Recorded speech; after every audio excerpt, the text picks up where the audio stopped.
family, your loved ones, got to cherish the things that you have in life. Honestly, like we didn't do too much yesterday. We kind of just chilled out, man. Didn't do nothing too crazy. When your kids are older, they really don't get that under the tree feel. See what I'm saying? So it's like, I don't know, yeah. So it's like I'm appreciative of being around my family and stuff, but it's like your kids are older, man. It's just like I just send them money, just cash app. Send cash app. And dad's not standing in line, doing a whole bunch of shopping, holiday shopping. I'm just gonna hit your cash. So go get what you want. So keep it simplistic. But yesterday, kind of sit around, watch some football, watch some basketball, and just relax, man. I think that was the most important gift for me yesterday. It was just relaxing. I'll be honest with you guys. I got up at 4 yesterday, 4 in the morning, and I started watching some college film. I started working on some presentations for the stuff that me and Dez got going on. I was about to start editing film. And then someone said, yo, Tuck, just take a break, bro. Just chill and do nothing, man. Just chill and do nothing. And that's what I just kind of did. Sometimes it's best to kind of just sit down and do nothing. Give yourself a mental break. And a lot of us, self-included, are what's up, Curtis? A lot of us, self-included, are hard workers. Well, I'll say I'm a hard worker. I don't know about y'all, right? But I'm an extremely hard worker. Uh, Hard worker. What the fuck are you talking about, bro? Um, I don't know. So, extremely hard workers. So sometimes it kind of best is to sit down and do nothing, give yourself a mental break, and just chill out for a little bit. Chill out, decompress, turn your brain off for a little bit. And then get up and get back to work like we're doing today. So, going to be doing some traveling, going to visit my wife's in-laws. So I'll be kind of MIA for a little bit, but got some stuff I'm working on. Going to take the laptop probably down there, do some work and get right, man, for 2025. For me, I'm always thinking forward. So I'm already in my 2025 mindset. Like, I don't need the ball to drop. I don't need, all the confetti. I'm already ready to go locked in next year. I'm ready to go. I'm ready to stay on attack, ready to continue to elevate in life, continue to elevate with my goals. And hopefully you are the same too. I think holiday season, and rightfully so, right? A lot of people take their eyes off the ball. I do it. I'm sure y'all do it because you have Thanksgiving and then you're already thinking about Christmas. What's up, John, man? Hey, how you doing, man? All is well on my end. Hopefully things are good for you this morning. Hope you're staying blessed, man. Um, so yeah, so like I'm already having my focus on 2025, getting ready for next year, man. Exciting next chapter in life, God willing, and to bring you guys a lot of exciting content, a lot of things that's never been done before, kind of in our space. So that's what I'm really excited about. That's where my really focus is. So also on my health, as you guys see, I'm getting these steps in regardless, man. So getting these steps in, getting these lifts in. I told you guys I was doing the 75 hard challenge. Of course, failed that, right? But now I'm locked and loaded, right? Now I'm locked and loaded. I mean, I really don't have much in the way. So doing the calculation, my 75 hard challenge should be done on March 10th, which is perfect. That's right before me and my wife will travel for spring break, right? So let's lock in March 10th. Granted, I got my birthday coming up here in a few days.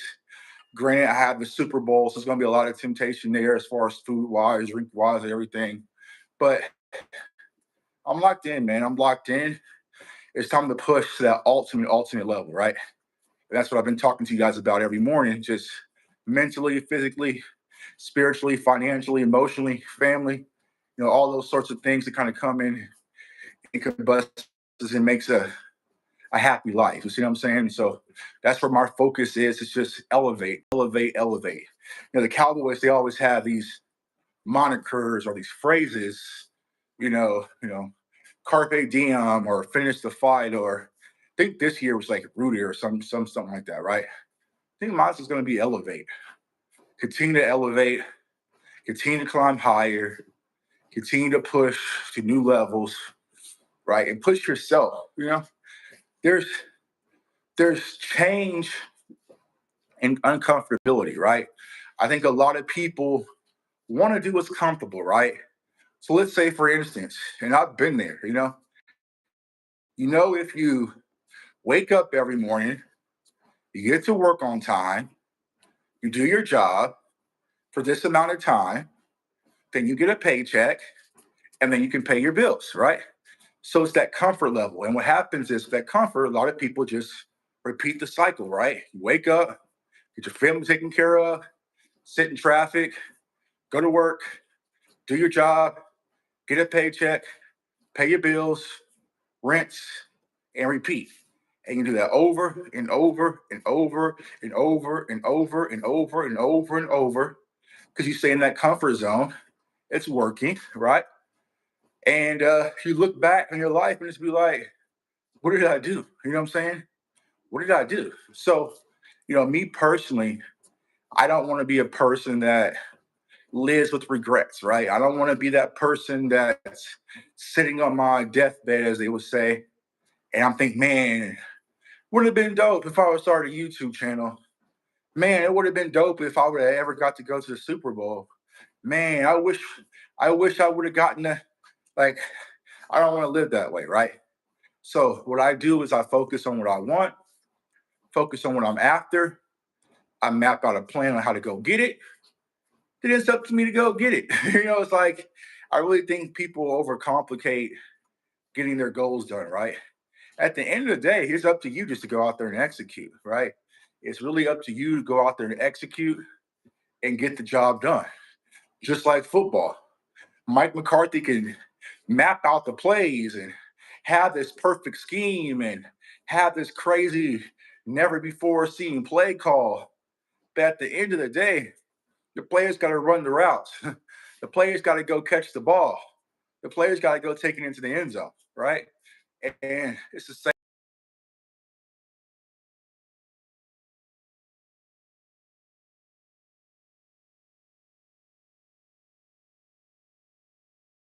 thing. We can't jog off the routes, right? We get so mad when Troy Aikman was talking about our wide receivers not running hard routes and they run lazy routes. How can CD run lazy routes? How can Brandon Cooks run lazy routes? But then sometimes we got to keep it a buck and not be hypocrites. Are you running lazy routes when it comes to your day to day? You know, are you giving max effort? Are you giving max effort to be the best father or best mother, best wife, best husband, best son, best daughter, best coworker, best friend? Are you coming off the line of scrimmage hard? You got to look at that. And I'm not just talking to y'all, I'm talking to me too. Am I giving max effort every day to go after my goals? Some days I'm off the line of scrimmage hella hard, right? Right? And sometimes, some plays, I'm jogging. You see what I'm saying? So it's now for me, for 2025, my whole mindset now is every play, every day, every down, every distance, right? Because you never know when the ball's coming my way, right? So little football slash life analogy for y'all out there, man. It's just like, you know what? No more complacency. I have the playbook. I know the playbook. I know what to do. I know how to build my channel. I know how to build my social medias. I know how to create content. I have multiple different outlets and sources and softwares to watch film at the NFL and now college level. Plays, tuck, go execute, go run the route, right?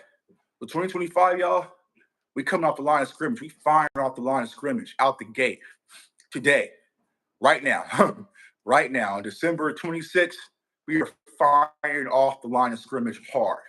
And let's go get it. Whatever your goals are in life, let's go get it.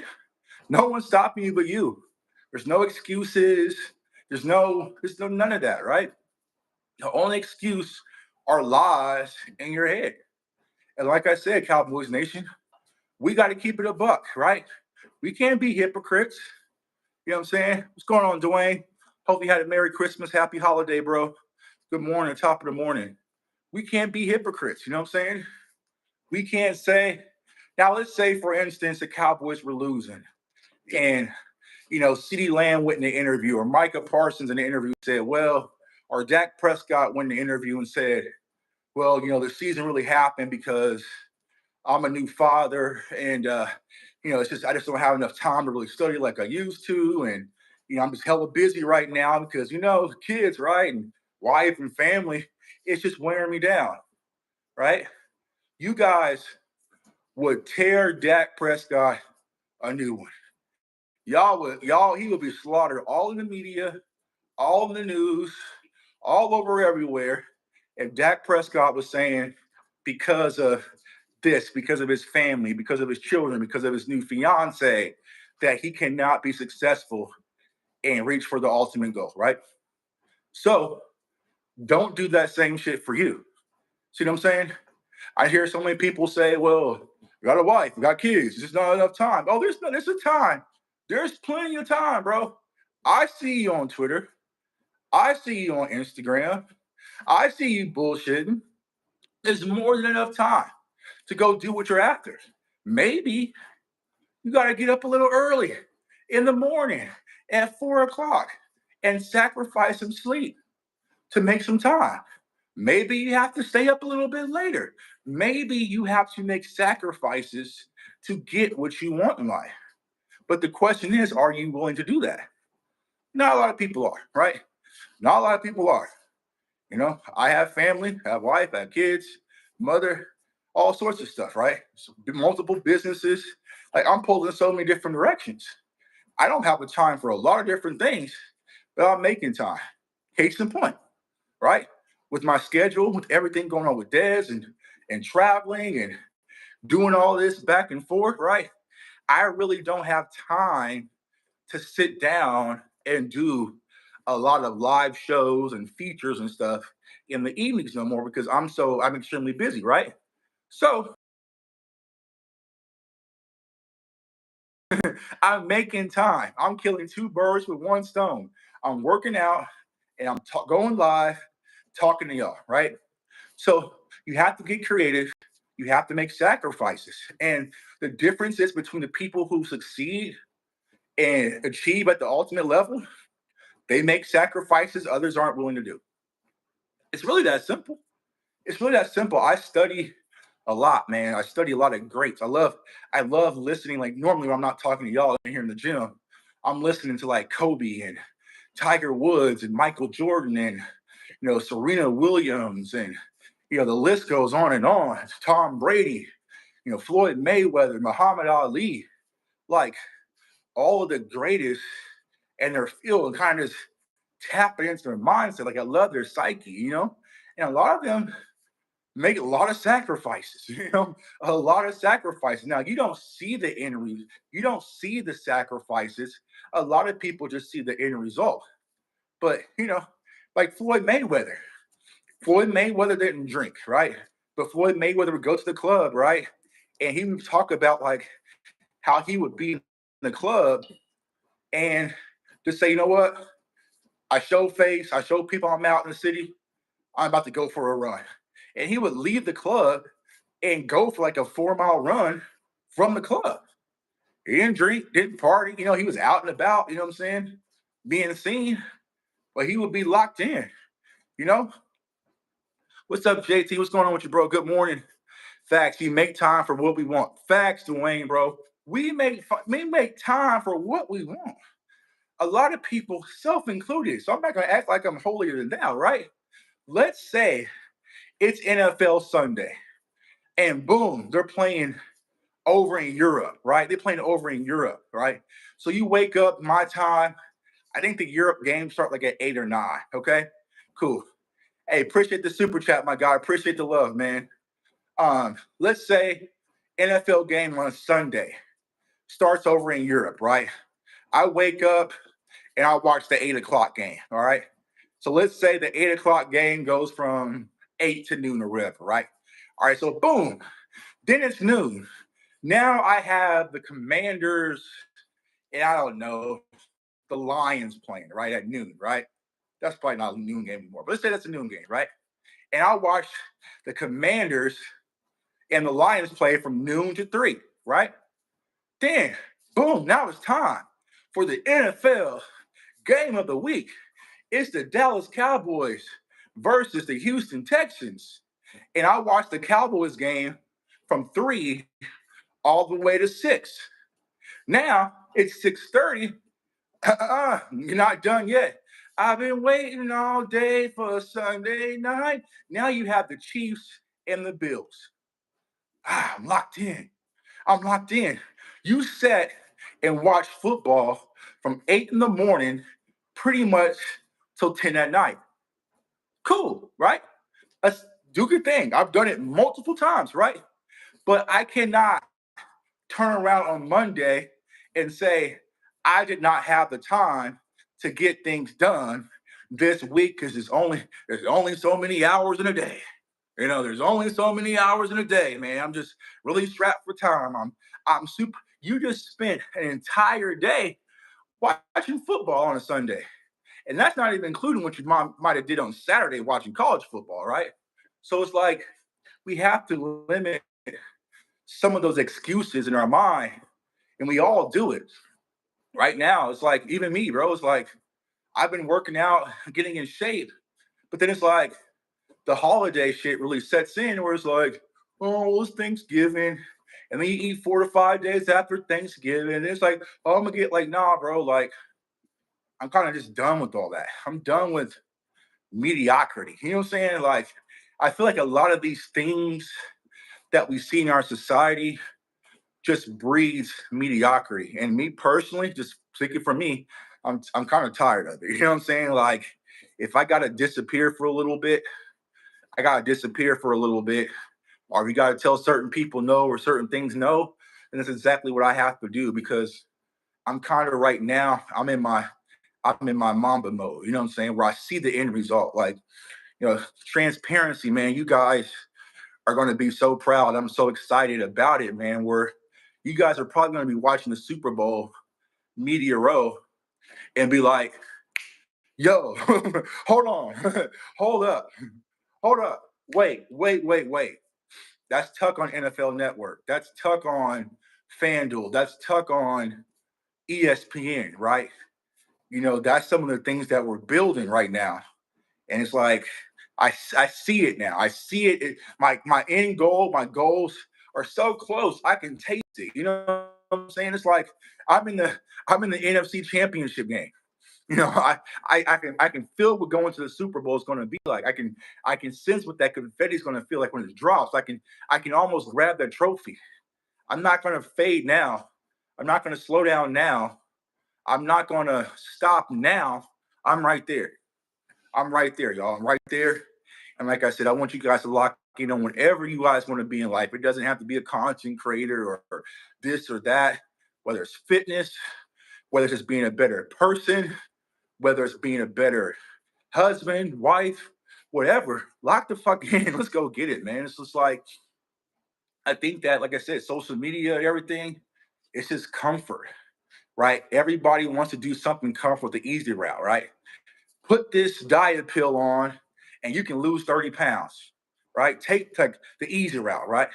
Instead of going to a gym and getting under a squat rack, just buy a BBL, right? Or, do all these little cheap shortcuts to get to the ultimate success, right? Start a YouTube channel and buy subscribers, you know, all of these little cheat sheets.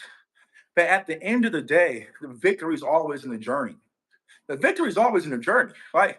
Let's say, for instance, I started a YouTube channel and I bought 40,000 subscribers.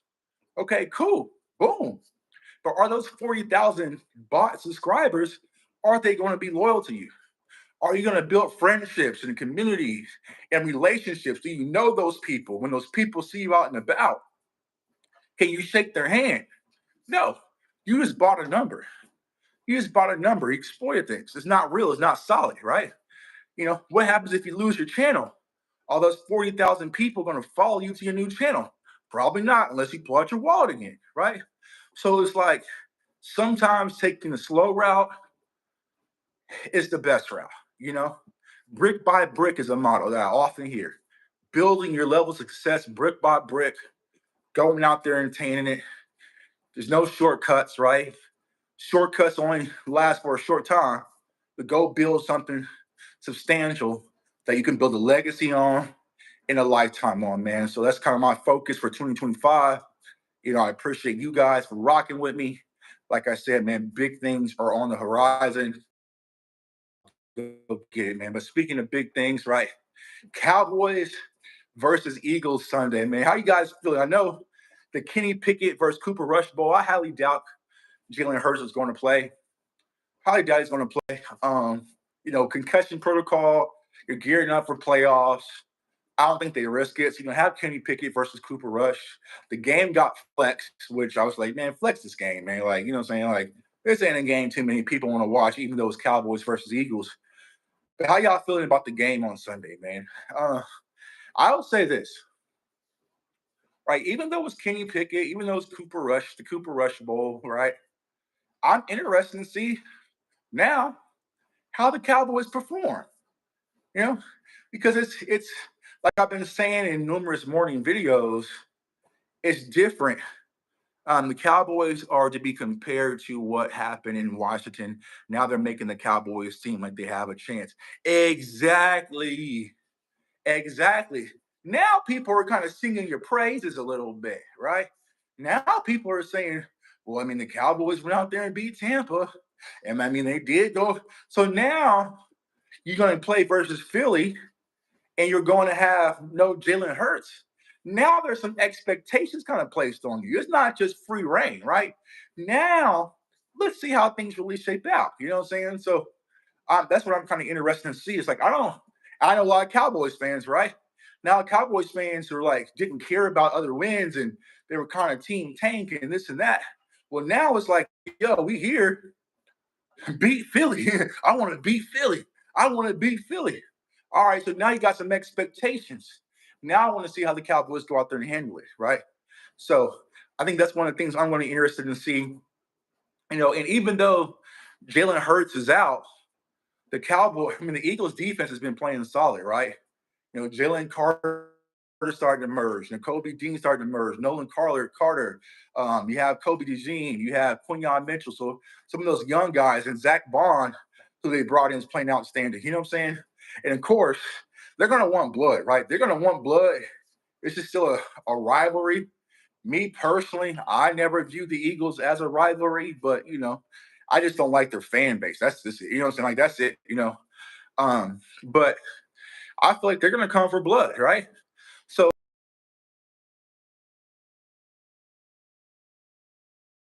actually coming for blood and really wants to, because it's like I said, I think the win streak has kind of dusted over a lot of our faults, right? Case in point, we all sat there last night around the Christmas tree, salute to Beyonce, and watched the Houston Texans score 2 points, right? Only scored 2 points versus the Ravens on Christmas in front of Beyonce and Kay Adams. You only scored 2 points. Well, I can joke, but I can't joke a lot because that Houston Texans team ran all over us on Monday Night Football. That Houston Texans team dominated us on Monday Night Football, right? Kirk Cousins getting benched by Michael Penix Jr. Ha ha, that's funny. But he swag surfed all over us, right? So it's like we can't forget those things happen.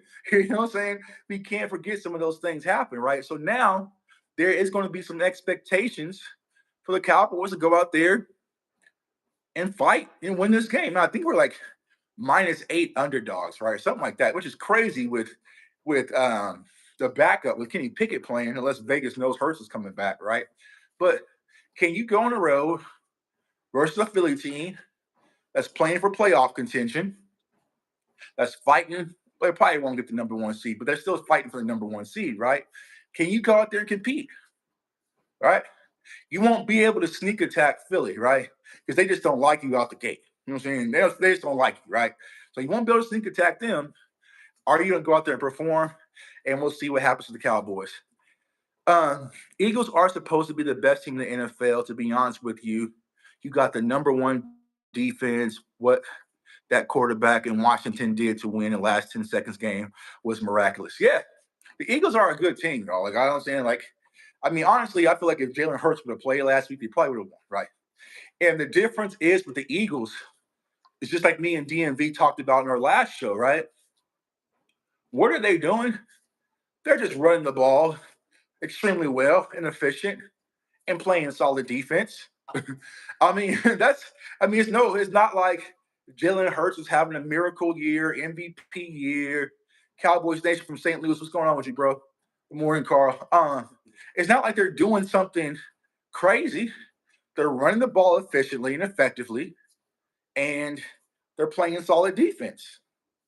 You know, and what I'm trying to explain to a lot of people, they don't understand it, that the game is changing. The game always like changes, but then it recalibrates, right? You saw the greatest show on turf, you kind of saw that, right? And then you saw it get back to your tough defenses and the run games, and you're seeing it right now. I mean, you saw it last night. Derrick Henry just went crazy. Lamar Jackson didn't have to be spectacular. Now he still played outstanding, but he didn't have to put the team on his back. The whole idea of every quarterback having to put the team on his back, that's changed. You know what I'm saying? It's changed. It's changed. It's changed. It's changed. It's getting back to being able to run the ball, power game, play action, play solid defense. And that's the new formula of success, right? New form of success, you know? So those things kind of happen. The Chiefs are playing good now. Yeah, the Chiefs are getting scary right now, and I'll tell you why the Chiefs are getting scary. Because they had Xavier Worthy, right? They just got D Hop, so that's kind of new. But hold on, let me see. I'm getting all these review from messages, dude. Uh, all right. So anyway, yeah. So, anyways, so yeah. But what's happening? What's happening right now is that the Chiefs are getting healthy at the right time, right? So you add Hollywood Brown with Xavier Worthy, right? Then you have D Hop. Then you get Pacheco back. You still got Kareem Hunt. Travis Kelce found his groove last night. Salute to Travis Kelce on breaking the record. So they're getting right at the right time. You know what I'm saying? So that's what's going to make the Chiefs scary. And they just got home field advantage, meaning that the road to the Super Bowl has to go through Arrowhead. And for someone who lives here and has been to that stadium multiple times, that's not where you want to go. That is not where you want to go in the playoffs. You know what I'm saying? Like it's just like, man, I can imagine. I selfishly and honestly, I have to stop doing this, right? I want that for Cowboys fans. I want that for AT&T Stadium. Tuck, you're aiming way too high, bro. Like you have to let it go. It's not going to be there. AT&T Stadium will never be like Arrowhead. It will never be a place where people are afraid to go. It's never going to be a game changing stadium. Just give up, bro. Like it's not a fight you can win, right? The stadium is loud. The stadium, the ground shakes, y'all. I don't think people understand how loud and crazy that stadium is. Like, so they have like this thing, right? So in Arrowhead, you have to walk up like these spiral stairs. And then when you're walking up the spiral stairs or down, right? They have like these little poster like platform things that's on the inside, right? So when Chiefs fans are walking either up or down the stairs, they're banging on the side of the stairwell, doing the oh, and I mean that thing is so loud. And this is why as you're walking to your seat, like it's the most intimidating thing. And then also when you park on the other side, there's like a bridge. You have to walk through this narrow ass tunnel. The tunnel's like narrow as hell, right? So you have to walk through this narrow tunnel, and the whole thing is like, "Welcome to Chiefs Kingdom," and Chiefs fans are banging on the wall. It's like damn, if you're claustrophobic, you're gonna freak out. Like it's just a it's just like, oh shit. You know what I'm saying? Like it's just like, all right, bro. You know what I'm saying? Like they get to park and tailgate wherever. They can pull up their grills and park wherever. You know, I have people, my friends were bringing Fireball in their jackets and drink. Like it's just a different. It's just a different environment when it comes to Arrowhead Stadium, y'all. It's like I don't know how to even explain it. It's something he's got to experience. He's got to experience for yourself. Like literally, I've been next to even when that went to that Monday night game, so I was versus the Chargers. It's that Monday night or Sunday night? It's Sunday night, I think it's versus the Chargers, right? I was literally next to my best friend, and he was trying to talk to me. I couldn't hear him. I couldn't hear him. So I could not hear a word he was saying. It was that loud. Everybody's standing up. Everybody's going crazy. Everyone's going apes. But it's not like it's a hostile place for fans, right? Unless you're a Raiders fan, it might be a little because I've seen it get dark. You know what I'm saying, like I've seen so many Chiefs Raiders fans get dark. You know what I'm saying, oh man, these fucking bots, bro. We got to figure out how to get these people out of here in the morning.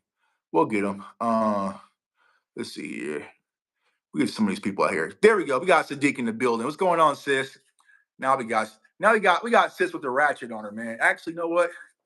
Dwayne, I'm gonna give you a ratchet too, bro. Let me see. I'm gonna give you a ratchet. I'm gonna start passing out more ratchets. Uh, and see here. Bang. I'm gonna start giving y'all more ratchets, man. Because these morning time bots and trolls and all sorts of shit, like I can't stop them because there's no setting to block them like I can do on when I go my live in my studio. Um, the Cowboys make more noise at SoFi Stadium. That's what I've heard, man. I heard like, well, I haven't been to SoFi, but I heard like SoFi is like a Cowboys home road game. See what I'm saying? Like it's crazy. And it's like it's just a different environment, y'all. You know what I'm saying? Are you good, Chris? Man, don't even worry about it, bro. You don't even worry about it. We'll get them up out of here. I heard that Cowboys fans like at SoFi are crazy. Like case in point, like Cowboys fans on the road are a lot different than at home, and I don't get it. You know what I'm saying? And I don't get it. I feel like maybe it's the Dallas culture. I don't know. Like it's just different. Like man, when I went to Tampa, man, that game where we beat not San Fran, we beat Tom Brady on the road. I mean, we were cranked up to the max. We were cranked up to the max. And Cowboys fans were jumping on tables. I mean, y'all saw the videos. Like we were cranked up to the max. At AT&T, you don't get that. It's just like I always talk about, having to sit down at games. Like it's not just regular season games. I'm getting told to sit down. I get told to sit down at uh, playoff games, y'all. Multiple playoff games. You know what I'm saying? So it's like even the Green Bay game last year, where it was still kind of reasonable for that little short time. I was standing up going crazy, and people were telling me to sit down for a playoff game, and I'm just like, this is whack. You know what I'm saying? It's completely whack. If we bring those Cali Cowboys fans from SoFi, Jerry will get a little closer to the prime. Yeah, man. Salute to my hard hitters, man. They kind of have the club out there in Cali. But that's the thing, man. It's just like, but the way AT&T, the real fans like us are priced out. You know what I'm saying? The real fans like us are priced out where you're not near the game. You know what I'm saying? Like even if you're in the standing room, that's far away from the game. We don't have a black hole or we don't have a dog pound or we don't have that type of environment. And like think of like we don't have a chant, right? We don't have a chant. We don't have a pregame, you know, tradition. We don't have we do have a fight song, but y'all probably don't know it. We don't have a fight song. Like we just don't, it's just an outdated, unseasoned culture, y'all. And I don't know. I can't, I just can't change it, man. Hey, Dwayne, no problem, my God, man. Appreciate your support, man. Um, It's 100% the Dallas area culture. I'm in SoFi, and the fans here aren't quiet. Yeah, it's probably just a Dallas culture thing. It probably is just a Dallas culture thing where it's like, and I hear people say this. Now, granted, I'm not from Dallas. It's like mini LA. It's like mini LA where people just go to chill. You know, like in my section, I know I said like on the 10-yard line, like 15-yard line. Like a lot of people in my section, bro, they're not even in Cowboys gear, man. I've seen people come in like Prada, like Prada shirts and Gucci shirts and Balenciaga. And I'm just like, here I am in an overshown jersey, and everyone got their Balenciaga jackets and Prada jackets and Louis Vuitton purses. And I'm just like, all right, welcome, welcome to get.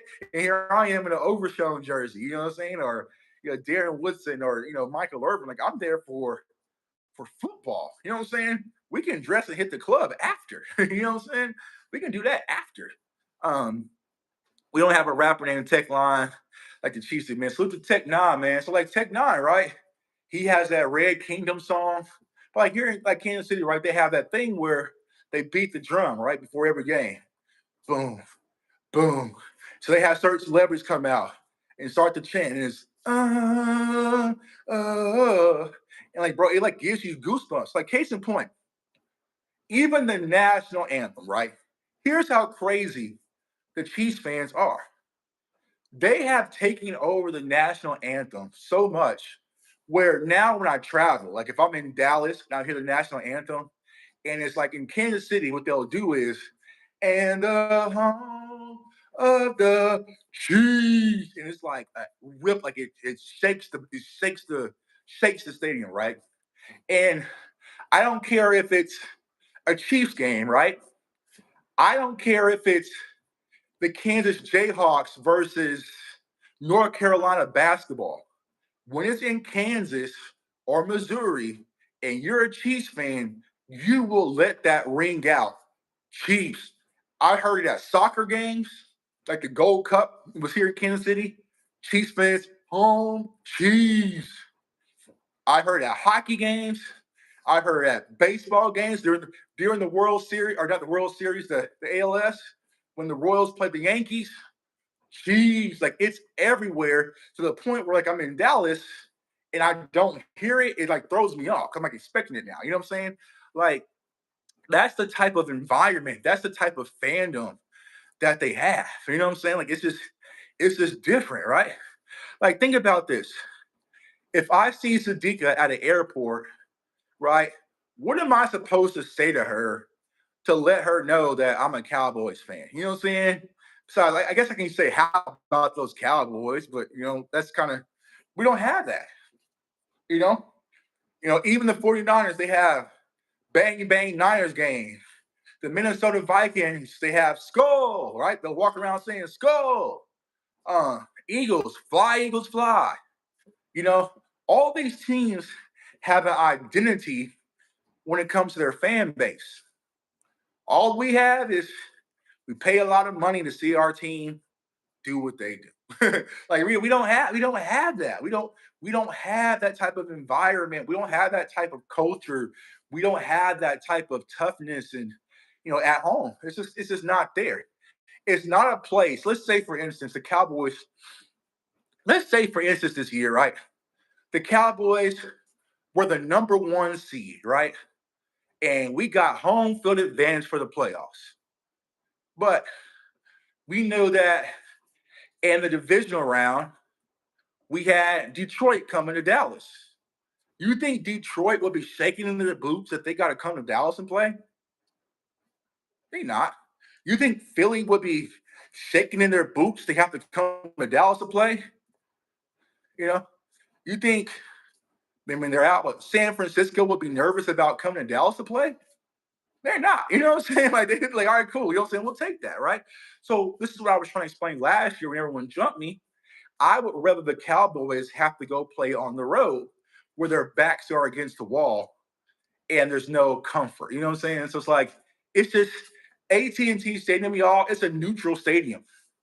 You know, when I went to the Ravens game, Ravens game was what, week 3, right? Ravens was week 3, and it was almost like, I would say probably 60% Cowboys fans, 40% Baltimore fans. It was like something like that. Houston Texans was probably like a 50-50 split. You see what I'm saying? So it's like there just isn't that factor of anything of the environment at home at AT&T Stadium, man. I've given up, man. It's a fight I can't fight. You know what I'm saying? Like, even last night, it's like, bro, the Houston Texans get Beyonce and Post Malone performing, and they Cowboys fans. What's up, my dog Prop? What's going on with you, bro? I'm like, Beyonce and Prop, or not Prop, Beyonce and Post Malone, they are Cowboys fans. We can't, Post Malone is a part of the 88 Club. We can't get one Post Malone halftime performance in Dallas at AT&T Stadium, bro. You know what I'm saying? Like, we got blockchain and Pepsi. Yeah, you know what I'm saying? Like, bro, we can't get one Post Malone halftime performance. He's in the 88 Club. Like, come on, bro. Like, it's just, but we gonna get some Dolly Parton. We gonna get some country that we, you know what I'm saying? It's just outdated. Our team gonna run out the thunderstruck, and it's just, we are so stuck in the 90s, y'all. It's just like, I don't know. I don't know. Like I said, the most frustrating thing about me being at Levi Stadium when we played San Francisco in that playoff game was their culture was different, bro. Like, it was damn near fun. And we getting our asses beat, but I'm like, hey, this is fun. you know? They had literally, I was in like row 6 in the end zone. Right? I was like row 6, row 7, something like that in the end zone, right? Jerry Rice was in the front row. So I was in row 7 or 6, whatever. Jerry Rice was in row 1, and he was pumping up the 49ers fans in the crowd. He was tossing out merch. He was leading their chant. He had this 49ers chain on. He was tossing them out to 49ers fans, getting them hyped between timeouts, like Jerry Rice. And they were going crazy. You know what I'm saying? They had this thing where the kids, there's like certain kids, I don't know how they got selected, right? But they had kids walk out the tunnel with the 49ers for the playoff game. And it might have been the players' kids, I don't know, right? Walk out the tunnel with the 49ers players with the boom box. You know what I'm saying? They had little boom boxes. You know what I'm saying? And I'm just like, this is kind of dope. You know what I'm saying? And when they come out, it's just electric as they walk out that tunnel. They got the boom box playing. They had Bang Bang Niner Gang. You had E40 out there going crazy in the tailgate, right? The tailgate spot, right? When you have to walk into Levi Stadium, it's all these 49ers fans that's parked and can tailgate in their parking lot. Cowboys fans, we can't tailgate in our parking lot. We have to be on the outside, right? You better not pop open the grill on that concrete, right? But we had to walk into the stadium, me and my Michael Irvin throwback, I'm cowboyed up, Michelin S head to toe, right? All these 49er tailgates with these flags. You're in Niners country, blasting Too Short, blasting E40, blasting Bang. I had to walk through all of that. and it was intimidating as hell because I was by myself. You see what I'm saying? It was intimidating as hell. You're in Niners country. You're in Niners country. Bang, bang, Niners gang. Bang, you know what I'm saying? It's just going crazy. Cowboy, I'm just like, all right, Tuck. Let's put a little pep in your step and get the hell up through this. You know what I'm saying? Like, it created an environment in a culture where, of course, now 49ers fans were hella cool, right? But it's just even that, it sets the tone. You know what I'm saying? It kind of sets the tone. The Cowboys don't have nothing that's tone setting on game day. It's the same old thing. If you see one Cowboys home game, you see them all. You know what I'm saying? You've seen them all. It's the same old, same old. You see what I'm saying? Um, I went to the Ravens Steelers Saturday game. Was 90% Ravens, 10% Steelers. Now that's what you call home field advantage. Yeah, you know what I'm saying? Like there's a pride where it's like, we're not gonna let no one come take over our stadium. We're not gonna let y'all do y'all fly eagle fly all over our stadium. You know what I'm saying? The Cowboys fans don't care. I've been to numerous Cowboys home games, y'all. Y'all remember that Denver game when we got our ass beat by Denver? That was the most lopsided, and we were winning. We were on a win streak going to that game, so we're like we were a bad team, right? That was the most lopsided I have ever seen AT&T Stadium. Like it was orange everywhere, like everywhere, y'all. That game we got blown out by Denver, it was insane. I was like, bro, where are we? like what is going on? Like what I didn't get the message. Those Broncos fans, it was probably like I would play like 70-30 Broncos fans compared to Cowboys fans.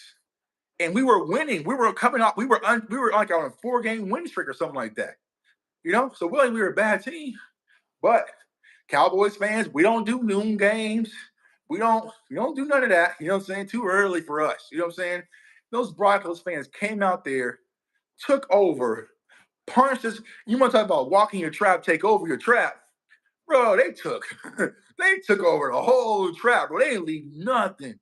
Those Broncos fans left nothing. You know, it was crazy. It was crazy. It was crazy the way those Broncos fans and that team came in and took over our stadium. You know, it was crazy. Those fans took over the stadium. It reminded me of 2014 49ers game when the Niners took over. Yeah, bro. Like there's been multiple cases, right? So it's like, I don't know, y'all. So so yes, so at AT&T Stadium, right? There's the parking lot, right? Around the stadium, right? You can't tailgate inside the parking lot, right? You have to tailgate on the outside perimeter in the grass around the parking lot, right? So think of it as like a donut, right? You have to be on the outside of the donut. You can't tailgate inside the parking lot at all. You know, in order to tailgate, so like my guy Mike Tag, right? We have to tailgate in the grass, right? Well, there's only limited spots available on the perimeter, right? So if you want to set up your tent and do all that stuff, right, you have to pretty much sit in line overnight to make sure you get that spot, right? So what people will do is like, so Mike Tag with them do is, and my hard hitters would do is, they'll go to AT&T Stadium. So let's we play Sunday, right? They'll go to AT&T Stadium like Saturday night. They'll park their car in front of AT&T Stadium because like the lots open up at a certain time. So let's say it's a 3 o'clock game and they're gonna open up a lot at 8, right? So they'll park their car there Saturday night. People will take shifts, sleep in the truck, stay in the truck or whatever, right? Because they want to make sure that they're in line to get the outside spots of the stadium. All right. So boom, you just stayed outside all Saturday night, sleeping in your truck, whatnot, right? Then boom, it's 8 o'clock in the morning. AT&T Stadium opens the gate, right? And then you go in the gate. Then you get to park on the outside lot, right? And then that's where you can set up your tents and everything. But it has to be on the grass. It has to be on the grass. It can't be actually near the stadium or in the parking lot, right? And those spots, to get those spots, are like $280 for one, right? So if you have two trucks, that's like $500, $600 just to park off the rip. So it's like 280 for one of those spots on the perimeter. See what I'm saying? So then you got to set up, you know what I'm saying? So it's like, it's not like you can just buy your parking ticket, right? Pull up, pull the latch of your truck down, and then start tailgating right there in the back of your truck. No, no, no, no. You got to build perimeter. And you can't have any tall speakers, right? So like one time we had a DJ come out and he had his tall speakers or whatnot, and he was going to DJ and mix and all that. Security police came and shut all that down. It can only be via Bluetooth. You know what I'm saying? You can only start your grill. So let's say, for instance, right, you get in at 8 o'clock, right? 8 o'clock, now you get in the parking lot. Well, you might be only able to start your grill like at 10 o'clock, right? So if you start your grill too early, security will come by and tell you, hey, you can't. So for people who like to smoke and really cook and get in their bag when it comes to like tailgating food, from 10 o'clock to I don't know, let's say two. That's not enough time. That's not enough time to smoke. You know what I'm saying? Some ribs and you know what I'm saying, really get in your bag, right? So like, yeah, if you get in there at 8 o'clock and you start firing up the grill, like, hey, not yet, not yet. You can start at 9:30, right? Because ultimately, Jerry doesn't want us tailgating. He doesn't want us tailgating outside the stadium. He wants us inside at that Miller Lite zone, right? So you ever watch the Cowboys game? You might see people outside, like a little football field, and there's drinks and the cheerleaders and players and stuff come out. That's where he wants you. He wants you inside. He doesn't want you chilling on the outside, bro. So that's why they got all these little different rules to try to force you in there. You know what I'm saying? So it's like, I don't know. The football aspect doesn't belong to the football fans. The Giants tailgate is better than the Jets. I've never been. So it's crazy because it's at the same stadium, right? So it's crazy. I listened to 1310 The Ticket after a Bronco game. They said it was mostly Broncos fans because it was the first day of hunting season. Nah, I don't think. I think it was just one. So I remember that game, right? One, it was a noon game, right? So Cowboys fans, we like as much as we say we don't. We like the big show, right? We like Houston coming in town, right? Battle of Texas. We like Eagles versus Cowboys. You know what I'm saying? We like Lions. You know, like we like star power. At the time, it was Cowboys were winning games. I think the Broncos wasn't. I think they like and something, right? I don't think they even won a game, or they may have won like one game, right? There was no star power. Was it Teddy Bridgewater? Was that Teddy Bridgewater? I forgot who was the quarterback, right? There was no star power. It was nothing marquee-ish. And what also happened, because I was out there doing it my damn self, Canelo had a fight that Saturday night, right? So Texas Live was crazy. Texas Live was like packed, you know what I'm saying, from floor to floor. And Texas Live is like a few blocks from AT&T Stadium. It's like a big event venue, right, where TVs and bars and also. So Canelo fought that night, and it was like insane. Like you couldn't move. It was like you had to get like $100, $200 tables, all sorts of stuff, right? So I didn't get home from the Canelo fight at Texas Live until like 3:30 in the morning. It was like because like traffic was so crazy, right? So then turn around, it's a noon game. I'm just like, I was getting calls like at 7 o'clock, like, yo, Tucky coming to the tailgate. I'm like, bro, I've been home for probably like 3 hours. You know what I'm saying? So me myself, I was sluggish. And I had lost my voice, because I was out partying with my friends and stuff, watching the fight, screaming at the fight, you know what I'm saying, doing all that stuff. So I roll in there probably like 11. The energy just wasn't there. The energy wasn't there. And there was like nobody really outside for the Cowboys fight. You see what I'm saying? Or for the Cowboys game. So maybe hunting season had something to do with it, but it was way too one-sided for it to just be that reason. You know what I'm saying? So yeah, I just think it's like something culturally, right? It's something culturally that needs to change. Like I just want our fan base to get some toughness, get some toughness, get some pride back. I feel like we have the best fan base in the world, but we're not able to be ourselves. You know what I'm saying? Like we're not able to be ourselves. Tuck, I'm going to stop sitting watching and you start walking with you on treadmill. All right, bet, bro. Let's get it, man. Let's get it. Like I said, tomorrow, well, today actually, we're headed to Nebraska with my wife's family for the holidays, and she lives like on a farm. It's like there's barely any cell phone reception unless I bring my hotspot. She don't like it when I'm doing it, but I'm bringing it in my bag, right? So bring my hotspot out there. So I probably won't be able to walk live with y'all until Monday when I get back, or I'll be slipping and blipping. But yeah, man, that's what this is all about, man. Y'all walk too. You know what I'm saying? Whether you have a treadmill or whether you can just walk and listen outside, that's what I want to create, man. I want to create something environment where everybody's walking, and maybe like in January, huh?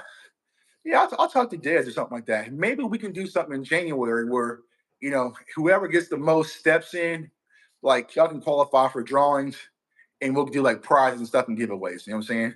maybe that'll be something dope we can do together in January. Because, like, here's what I'll say.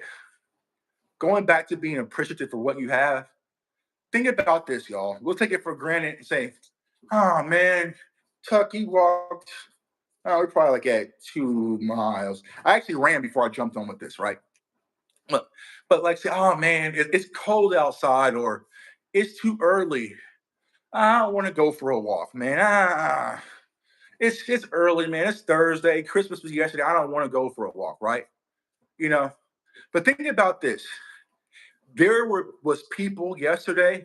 There's people today that will give anything, anything, just to be able to have the opportunity to get up and walk today. See what I'm saying? There's people who, you know, whether they're in the wheelchair bound or whatever, right, would love to have the opportunities to go outside and walk under their own willpower again for today, right? So it's little stuff like that that we take for granted, that I take for granted. And I'll get my steps in tomorrow, right? It's cold outside. Eh, the game is on, right? You know. But think about those people who it wouldn't matter if it was a blizzard outside, they would love to be able to step up, stand on their own 2 feet, and walk under their own willpower, right? So those are the small blessings that we have that we got to stop taking advantage of, right? Because there might be a day, unfortunately, might be a day where we can't do this no more. You know what I'm saying? There might be a day. So, hopefully that's a long, long, long, long time away, what I'm saying? But like, there might be a day where we could be sitting thinking, man, I just want to go for a walk. Or man, I just want to go for a run again, man. Like, I wish I could, but I can't. You know what I'm saying? Nah, take it in and embrace it. That God has woke us all up this morning. We're alive, we're breathing, and being able to walk on our own willpower. Don't take that for granted, man. And I really, like I said, I kind of got that until I watched the James. Like, bro, like he had a stroke. He couldn't walk. This is Jamie Foxx. You know what I'm saying? Like, it's crazy. You know what I'm saying? It's crazy that someone like Jamie Foxx could no longer walk anymore, just like that. Didn't know what happened. Just instantaneously woke up one day and could no longer walk. Right? Think about how that mental stress and strain would be like, man, I just want to walk at a Cowboys game, or I want to be. So we take things for granted, right? Case in point, even when I go to a lot of games and I go to a lot of sporting events and I travel and do all this thing, because I remember, y'all, during that pandemic where I couldn't go to a Cowboys game, or I couldn't travel, or I couldn't do this, I couldn't do that. I took a lot of things for granted. You know what I'm saying? Like, I took a lot of things for granted. And so I remember sitting in 2020 during that pandemic, locked in my house. It was like, Lord, if you ever bless me to make it through whatever the heck this is, I ain't taking nothing else for granted. I'm outside. I'm outside for real, living my best life. And I think that's kind of the mindset people should have. You know what I'm saying? Like, yeah, Dwayne, man. So get up and walk, man. And it's not like it's an insane exercise. It doesn't put a lot of stress on your joints. Just go walk. And I tell people, like, we always want to talk about spending time with our family, or we don't have time to do this and do that. Tell your kids to go for a walk with you. You know what I'm saying? Now, my puppy, she'll go walk with me, but she don't like going walking far. Like, one time, I did that, and I was like, all right, she wanted to go for a walk. And she was like by the door, like, I want to go with you, Dad. I want to go with your dad. I was like, are you sure? And she was like, yeah, I want to go for you. She's jumping on me, wants to go for a walk. So we went for like a 2 mile walk. My dog was so pissed. My dog was so pissed. Like, yo, bro, you didn't tell me we was doing all this. You didn't tell me we was doing all this. We ain't doing that no more. You know what I'm saying? But if you have a dog, go take your dog for a walk. If you have young kids, let your kids go ride the bike and you just walk along with them. You know what I'm saying? Like, just do little things like that. It's going to out the course of the day. You know what I'm saying? You don't have to. I mean, granted, if you want muscle and stuff and, want to be shredded, you got to pick up the weights. Um, but at the end of the day, just go out there and walk. Walk and listen to an audio book. I do that a lot, man. Like, throughout the day, if I get tired or something, just go for a walk when it's nice. You know what I'm saying? Put on my headphones, listen to an audio book, listen to some podcasts, listen to some mental stuff. Like, get outside. Get outside for real. Like I said, there's so many different things that are pulling us in so many different ways in life. Family and finances and jobs and this and that and this and that. It's okay to be selfish a little bit. You know what I'm saying? It's okay to say, listen, from 1 o'clock to 2 o'clock, I'm turning my phone on do not disturb. I'm going for a walk, right? I will be back. And I'm gonna listen to my favorite book or my favorite music or whatever you want to listen to. And that's my time. Don't call, don't disrupt, don't unless the house is on fire, unless you're dying, don't interrupt me. You know what I'm saying? So it's like we gotta get back to that. You know what I'm saying? Because right now with cell phones and everyone will text you and be like, text you and pull you this way and can you do this and can you do that? Like, nah, not right now. Not right now. And I need to do a better job of that too. Just being transparent, just telling people I can't right now. I can't. Um, yes, yeah, happy holidays to you. Mama Tuck had a good one. So Mama Tuck went to this thing in Dallas. If y'all are in Dallas, it's called Cosmo, right? It's like you can go see like she went to see the Mavericks game, right? So it's like you can go see the Mavericks game. There's like these screens everywhere, and it feels like you're at the game. Said it was pretty cool, but I guess the screens froze during the game, and she had to watch the game. So they ended up rebursing her, gave her some food and stuff. So that's what she did yesterday. But she had a good one. So yeah, man, family's good. Hopefully y'all had a good one as well. Uh, yeah, granted, this season was crazy for us. We do win games. Yeah, and that's what me and DMV talked about the other day. It's just like, you know what? There was a lot of bad. There was a lot of bad, a whole lot of bad this season, right? But let's not act like there wasn't some good things that we can stack for next year. You know what I'm saying? There's a lot of good things that we can stack for next year, and hopefully it carries over. Now, it doesn't auto. This is what I was trying to say to a lot of people. Just because let's say Mozzie's playing a whole lot better right now, doesn't mean that automatically carries over. And next year, Mozzie has to put on the work on top of what he's done right now. You know what I'm saying? It's a season to season basis. You know what I'm saying? So you got to be up, put in the work. You can't rest. You know what I'm saying? You can't rest and be like, oh, I started playing solid at the end of the year. Okay, cool, bro. Get back to all season training. Get back in the gym. Get back to being locked in because nobody's going to care about what you did last year. Ask San Francisco. Ask San Francisco, does anybody care about what the 49ers did last year? Nobody cares. You know what I'm saying? So you got to be able to stack that. But it's always good to have something to stack off of. You got to get a foundation, right? You got to get a foundation. And I feel like Mozzie is building a foundation. Now it's built off of that, right? Same thing as you go for the goals, right? You're not going to be able to run 4 miles a day. You might not be able to walk 2 miles a day. Build a foundation. Start with the mile. You might not be able to do 10,000 steps. Just start with 5,000. Just do more than what you've been doing, right? Build that foundation. And once you get to 5,000 steps, like, well, shit, I could have did 7,000 easily. You know what I'm saying? I could have did 7,000 easily. You know what I'm saying? Boom. Like me personally, I was never a runner. Like I hated running. Even back when I played sports and played basketball, I hated running, right? But for me, I started loving to run because that was my biggest challenge. You know what I'm saying? It was like, man, I hate running. So I would get up and I would come in here. Back then I had the motorized treadmill that broke, right? But I would get in here and run like a mile. And I'm like, all right, that mile wasn't bad, right? And I did that probably for like 3 to 4 weeks, just run a mile a morning, right? I was on Instagram, mile a morning, right? Well, eventually that mile a morning got boring. You know what I'm saying? That mile a morning got boring. Then I branched out to 2 miles. All right, cool. You know what I'm saying? 2 miles. You know what I'm saying? That's cool. You know what I'm saying? Cool, 2 miles.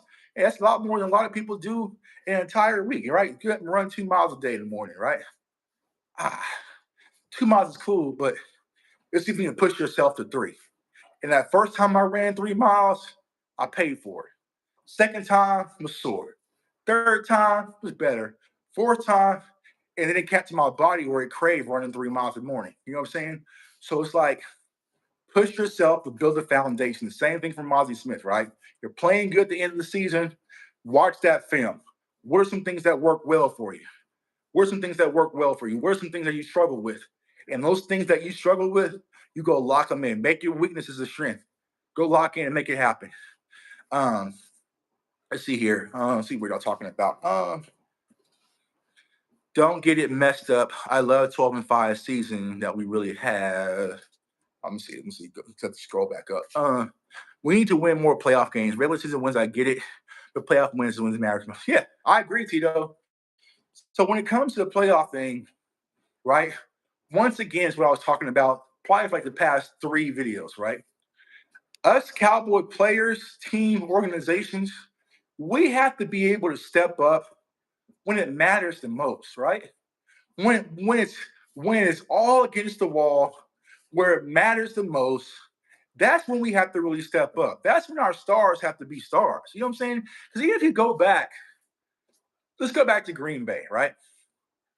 Who stepped up in that game? Dak Prescott was a no-show. Micah was a no-show, right? DeMarcus Lawrence was a no-show. CeeDee Lamb was a no-show. We need the Zach Martin was struggling, right? That's when we need our stars the most. And the big Tony Pollard was a no-show, right? We need our stars to show up in the big moments. That's what we need. And honestly, I'm really starting to think it's up here, y'all. I really start to think it's up here because of the history that the Dallas Cowboys have. The fact that we haven't gotten to an NFC championship appearance in so many years, haven't gotten to it, so they've heard it. It's putting it on a big, like, massive pedestal. See what I'm saying? And I think the players, when it comes to that, they look at it as like, oh my God.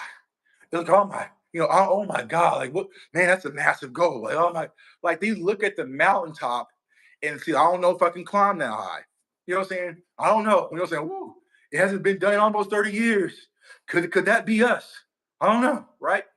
So we have to change that mindset, right? And stop making things bigger than what they really are. You see what I'm saying? Yeah, you gotta, it has to be just another day at the office, right? Because you remember last year, right, when we won the NFC East, I forgot what game it was. We won the NFC East, where Dak was like, I'm not going to wear a hat. I want the whole, saying the championship hat or whatever. He wasn't going to put the hat on or whatever, right? Y'all remember that? And Dak said it last year. So you're already thinking big. You know what I'm saying? You're already thinking you're thinking all the way up there. It's like, all right, put the hat on, but we still got work to do. You know what I'm saying? Like, we still got work to do. And you need to kind of go in there even kill. You think that Tom Brady made playoff games this big ordeal and just started flailing around and this is a big moment, an opportunity of a lifetime? It was just like, nah, we're gonna prep, we're gonna go in there and do our work.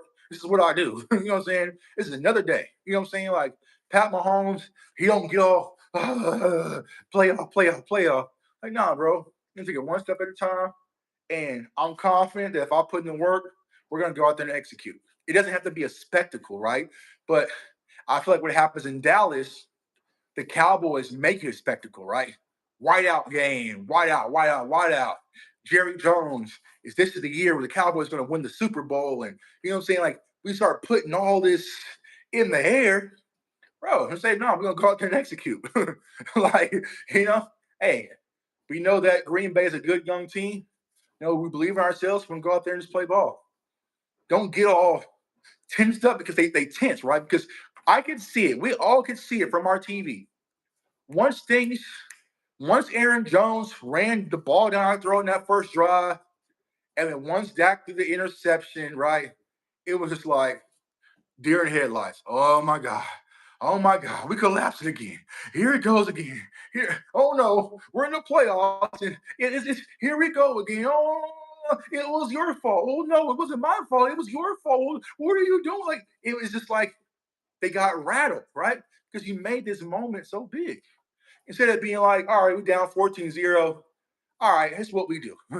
This is what we do. You think when the Chiefs get down in the playoffs, they start to rattle? No.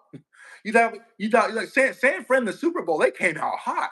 San Fran the Super Bowl came out hot. You think they was rattled? No. Pat was like, all right, bro. Like they just sit up in the chair a little bit. You know what I'm saying? So it's like that's the mentality. So you think players take on the head coach mentality because our head coach don't bring that fire? Yeah, I think so. I think so. Where players, and it's not just NFL, right? This is all. You can go to Little League, right? If you watch Little League football, right?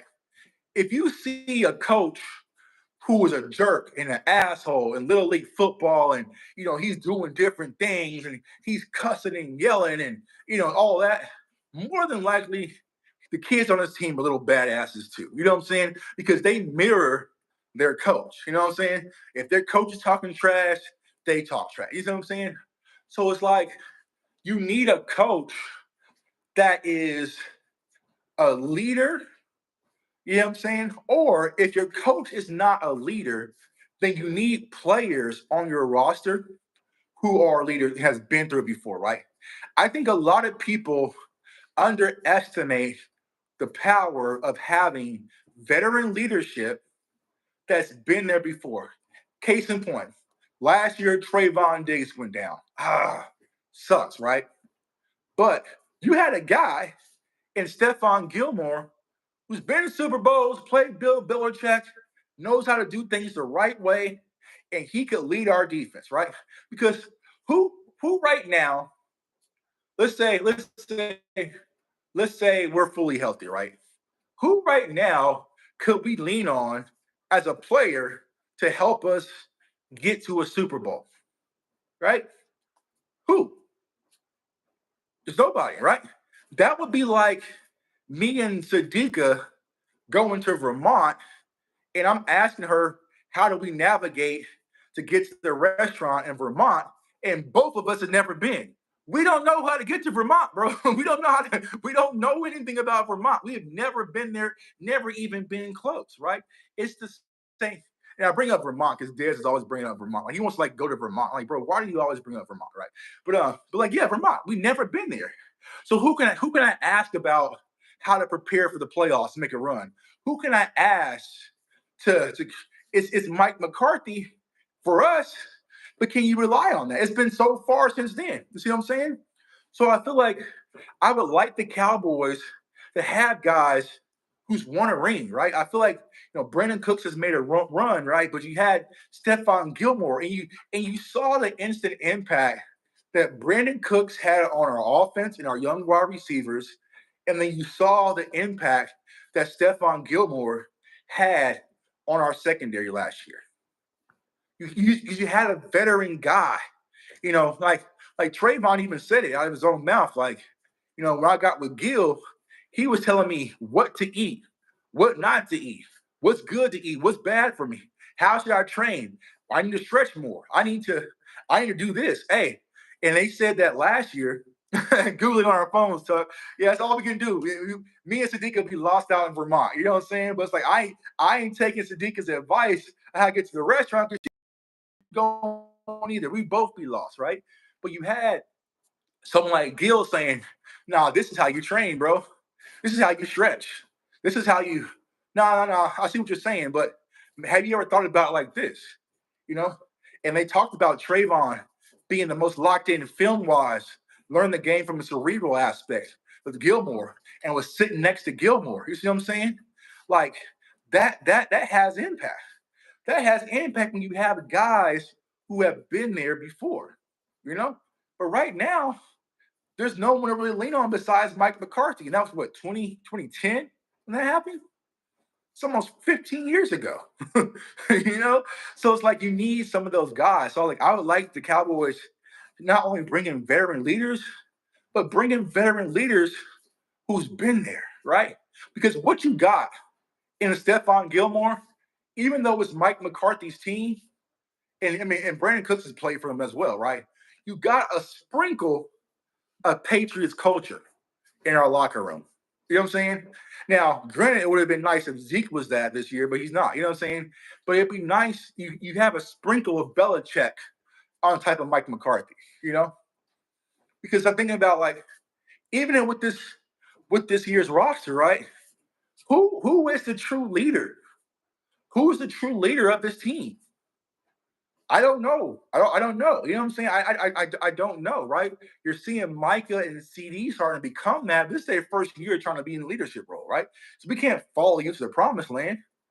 So you need to go get guys who's been there, played the ultimate level, that's been the big game. Hey, bro, listen, I know, like case in point, when it's a Super Bowl, I'll keep it a buck with you. Some of the players, they like to kind of creep out. I ain't gonna say no names. They're actually playing in games. I saw some out in Vegas, right? But you need people who been there, like, nah, bro, you gotta get to sleep, right? Here's how you handle media row. Here's how you handle, like, chill, bro. We'll celebrate after the game. I know it's gonna be a lot of things tossed your way this week in the Super Bowl, but trust me, you don't want this moment to slip through your hands. It's a moment of a lifetime, right? Just chill. You know what I'm saying? Just chill. Move like this. All right, let's do like this. You know what I'm saying? Let's go like that, right?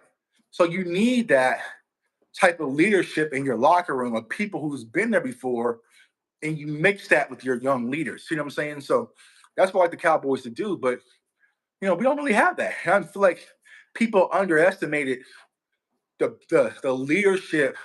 I mean, case in point, look how Gil had us performing last year, right? Defense was still playing well under Dan Quinn. Then he goes to Minnesota. Like there's something off when it comes to Minnesota. How the Minnesota Vikings with Sam Darnold get so good all of a damn sudden? What the hell happened? What did they do? Right? They got leadership. You know what I'm saying? I watched Gil the other day. He was out there locking up. You know what I'm saying? So you got those types of guys, right? So it's about having the right guys, right leadership, right mentors, right? Everybody needs mentorship. Even I have mentorship, man. So look to my mentor, Brandon Carter. You know what I'm saying? I call him for business stuff, bro. I'm tripping. What's wrong? All right, bro. Listen what you're doing. This is where you're messing up, right? You know? And even though sometimes I don't take his advice, like he's been telling me for almost years, get off of Twitter, bro. Get off of Twitter. I'm like, all right, what I'm saying? I keep fighting it. But at the end of the day, he is someone who has what I'm after. He's successful on social media. He has millions and millions and millions of dollars off of social media and multiple businesses, and he's in, I'm saying? So he has the blueprint. You know what I'm saying? It's just up to me to follow it. If I just follow what he's telling me, I would probably be a whole lot more successful. But once again, that's where we're talking about that I don't I'm not taking a food scale into a restaurant, bro. You know, I'm not weighing my food at a restaurant. Man, I can't do that, right? Meanwhile, the person who's accomplishing what I'm trying to accomplish and has quadrupled the money and resources that I have, if it's not too embarrassing for him to take a food scale inside of a restaurant, why is it too embarrassing for me? Why am I too good to take a food scale inside of a restaurant, and someone who's worth almost 20, $30 million, it ain't for him? You know what I'm saying? So it's like, that's about to start getting, you know what I'm saying? So it's like, all right, bro, stop acting like you're too good. Stop acting like you know everything. He's won a Super Bowl. He's been to the ultimate level. Same thing with Gilmore. So it's like you need guys like that that might be able to adjust. Right? Case in point, let's say with Micah, right? Everybody's been on Micah about his leadership, the way he acts, the way he moves, whatever, whatever, whatever, right? But let's say, for instance, the Dallas Cowboys brought in like a Von Miller. I think that would definitely help Micah Parsons, right? And even though they have a relation, they can talk, right?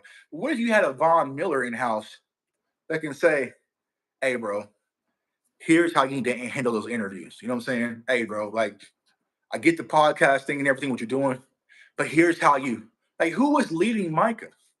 And I feel like that's been my biggest frustration with all the criticism is like, who was teaching him the way to do things? You know what I'm saying? Like, if no one's teaching him or talking to him about how to do things and handle things, and it has to come from someone you respect that's done it at his level, right? Because you can't have, I don't know, let's toss out a name, Carl Lawson, right? Carl Lawson can't tell Micah how to be a leader, bro. You know what I'm saying? Like, yeah, you're playing well, Carl, but you're not that, right? If you had someone who Micah look up like, damn, Von Miller's won a Super Bowl, he's done this, or he's you know, he's showing you how to do this. You know what I'm saying? That has a ripple effect. You know what I'm saying? Even though Demarcus Lawrence is our leader, right, and has done things at a high level for a long time, I mean, can D Law really lead Micah? Because Micah's on a much faster trajectory than D Law has ever been on. You know what I'm saying? And D Law hasn't won anything either. You see what I'm saying? So it's like sometimes you need guys like that. They kind of come in and push you to a whole nother level. You know what I'm saying? You know, everyone talks about Dak Prescott, right? You know, Dak had John Kitna behind him, and you had Tony Romo and Mark Sanchez, guys who's played the quarterback position before. They could say, "Hey, bro, I know the coach told you to do this, but next time, it's okay." You know what I'm saying? It's okay. You know what I'm saying? Like you need that, right? So it's like we need just a different kind of leadership, right? You know, now I know the Cowboys like mixing up their captains or whatnot, and it's cool, right? You know, yeah. So and I think that Kendricks Kendricks is right. Kendricks is, but Kendricks hasn't won anything, so he can't rally the troops for a Super Bowl run. You ain't got close either, bro. You know what I'm saying? You've been in Minnesota, you know what I'm saying? So it's like, I mean, you're a good player. You know Zim's defense. You know it in and out. You're the translator, but you ain't won no Super Bowl, bro. So it's like, it's like one of those things, bring in champions, bring in proven guys, bring in, all pros, bring in some of those guys that can really show you and pave the way. And then once you have that, you let your talent emerge. I guarantee you, Stephon Gilmore had a drastic role in the surges of what we saw in Deron Bland, you know, because it's it's natural. It's osmosis, right? If I'm sitting in the film room with someone like Stephon Gilmore, or let's say Amari Cooper, right? Someone who has one of the sharpest minds that really understands the game in and out. If I'm in that film room, well, I'm seeing the questions that he's asking. When he asks a smart ass question, I hear that same smart ass answer that Coach Al Harris provides back too. I wasn't even thinking of it like that. You know what I'm saying? I wasn't even thinking about it like that. So it's like when you have those guys, those high IQ guys who's kind of been through it and seen it all, it helps, right? I guarantee you, Eric Kendricks has helped our young linebackers. I guarantee you, Eric Kendricks has helped Overshown, right? Someone can say, okay, when Zim says this is what it means, right? This is what he's really trying to say, right? You need translators. You need translators that can explain it and break things down in a way everyone understands. And I think that's what we have. We have some of that, but we need more of it. We need more of it. But it's going to be interesting to see, how the Cowboys go about their business, how they handle things moving forward, man. And are they continue to stack on some of the successes that we had at the end of the season, man? So, yo, it's your boy Jay Tuck. Appreciate everyone tuning in, y'all. I love these walks, man. I love these conversations. Got me a battery charger so now my phone doesn't die. You know what I'm saying? My guy Lou in the building. What's going on with you, bro? So I love just hopping online, getting my steps in. Where we at? Let's see steps wise, man. Let's see where we at step wise. Let's see. Bang. Hold on. We are at 7,500 steps, right? 7,500 steps on the day, right? Ew, just close my app. Boom, boom. 7,500 steps. We've walked 3.8 miles. 3.8 miles, just like that, man. Just like that, talking to y'all, talking the ball, doing what I love to do, man. That's talking to y'all, the community, man. Because it's like I said, man, we're gonna do this thing together. We're gonna go after our goals together. We're gonna grow this channel together. We're gonna accomplish a lot in 2025. Promise y'all that, man. I promise y'all that. And like I said, man, it's right there, y'all. It's right there. It's right, like, like back when we were young, saying all my fellas out there, it used to be your measuring stick was, can you touch the rim? You know what I'm saying? Can you touch the rim? And I remember you could swat the net, you know what I'm saying? And you can swat the net, swat the ball in the net. Then eventually your fingers just get kind of caught up in the net, you know what I'm saying? So you get a little bit higher. But man, when you finally jumped up and snapped that rim, all right, I'm right there. And eventually, after you're able to snap the rim, you're able to grab the rim and hold on, right? Right? You're able to do that. And eventually what happened, y'all, for all my hoopers out there, maybe not only y'all hoopers, right? Maybe after a few times of jumping and grabbing the rim and holding on, he was finally able to get over that thing and dunk it. And once you got that first dunk down, it was dunk city. You know what I'm saying? You get your forearm over the rim. You know what I'm saying? That's where we're at. Right now, my forearm is like right at the rim right now. 2025. I'm trying to put my arm in it, bro. Pause if you want to. I'm trying to put my arm in it, and we're gonna slam this thing down. And like I said, Super Bowl time. Y'all gonna see some big, big things from your boy Jay Tuck. It's not just about me. Remember, it's about us. All the work, all the sacrifices, all your support. My cat over here crying. Um, all the likes, all the shares. Gonna get us to the biggest level at the biggest media event in the world. I just hope the Eagles aren't there. So I can really enjoy myself in New Orleans, man. So I appreciate everyone for tuning in. Comment, like, subscribe, turn on notification bells so you don't miss out. We're gonna get to draft stuff next week, right? We'll get back to it. I'm gonna kind of take a break for it, to break from it, because right now I'm gonna keep it a buck, right? You know what I'm saying, and I love the content space or whatever, right? I feel like people are rushing the process, right? And when you rush the process when it comes to draft content, it's a recipe for disaster, right? So what I've been telling you guys, right? I've been telling you all this stuff in the videos, like from the Mari and Hampton. I think we did who else we do, like Mason Graham. This is early appetizers, right? We really haven't even dove in deep, heavy to these players, right? But I think like right now is like people are saying, oh, Luther Burton, that's my number one wide receiver in the draft, right? Because they're trying to rush and get things out. You know what I'm saying? It's like grandma on Christmas Day. Grandma don't rush Christmas dinner. She don't on Thanksgiving, she don't rush Thanksgiving dinner. She'll tell y'all, I'm cooking right now, and it'll be done around 4 or 5. You know what I'm saying? But I see a lot of people are trying to rush. They're trying to beat the process, right? So and so's my number one. Bro, you haven't even watched some of the bowl games yet. You haven't even broken down, so many different traits. We haven't got to the combine. We haven't got to the Pro Bowl. We haven't gotten to the Shrine Bowl. We haven't gotten to the interviews. We haven't gotten to any of that yet.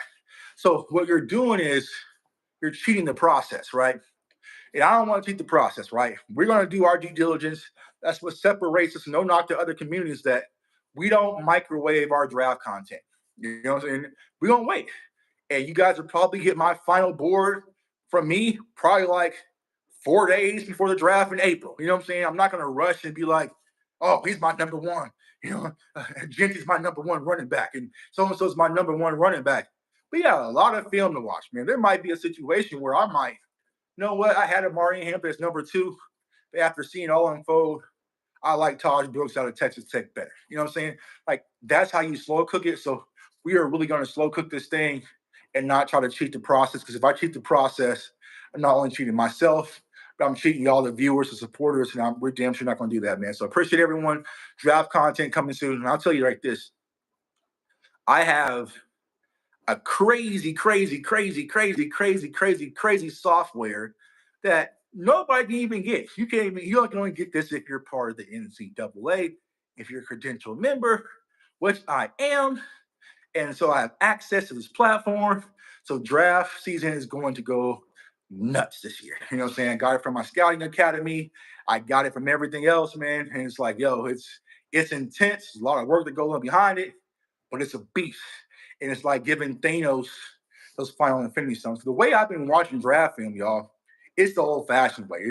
I get Kansas versus Colorado, and I have to sit there and watch Kansas versus Colorado for a whole another 40 minutes and just watch Devin Neal, right? Now, it has helped because what happens is I'll discover other players as I'm watching one player, right? But now I have so many different tools and resources where I can pull up how is Devin Neal in pass pro, or how is Devin Neal on third down? How is Devin Neal versus the defensive front? How is Devin Neal, versus, all these sorts of things, and it pulls it up for me. So that way I can be a lot more efficient with my processing, man. So I appreciate each and every one of y'all.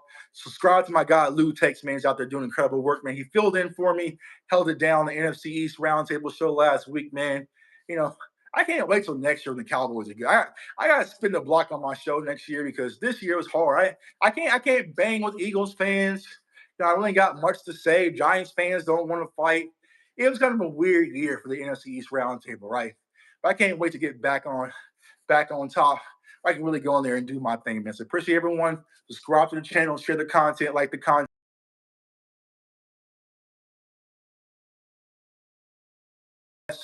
Stay encouraged. And let's keep walking. Let's keep talking, y'all. Peace. Appreciate you, sis. Appreciate your support. Let's get it. Y'all have a blessed one.